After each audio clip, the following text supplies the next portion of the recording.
Javob beraman, ishoning, hali hech kim bu ishni qilmagan. Ozgina sabr qilsangiz zo'r narsani ko'rsataman. Ya'ni bu favka chiroyli holatda gaz o'rnatilgan.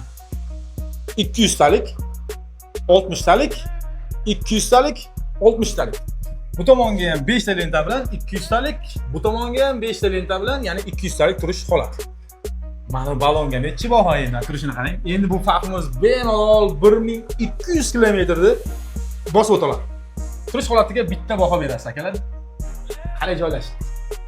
Idealniy holatda ko'rinmaydigan qilib, vashshi yorib yubordik desak ham bo'ladi. Bu Vav Tiger'imizga ham boyaginda balonlar bilan qo'yib, idealniy holatda motorini hech qayerni ochmasdan 70 ga 30 sistemasida ustunovka qilib berdik. 70 ga 30 sistemasida baki ham turadi. Jihozlar albatta tanishlargan bo'lsa, Mia blogi Alex brendiga tegishli dizel Mia bloklari, farsunkasi italyanskiy real farsunka bo'ldi. Reduktorga keladigan bo'lsak, AT12 reduktorlar bilan chiroyli holatda ustunovka qilib berdik. Hozir ligirovkalarni qilib bersak, shu bilan akamiz maza qilib ekonom variantda harakatlansalar bo'ladi. Sizga ham xuddi shunaqa sifatli xizmat kerak bo'ladigan bo'lsa, ayniqsa mana turganda balon ko'rinmaydigan, lekin eng kelganingizda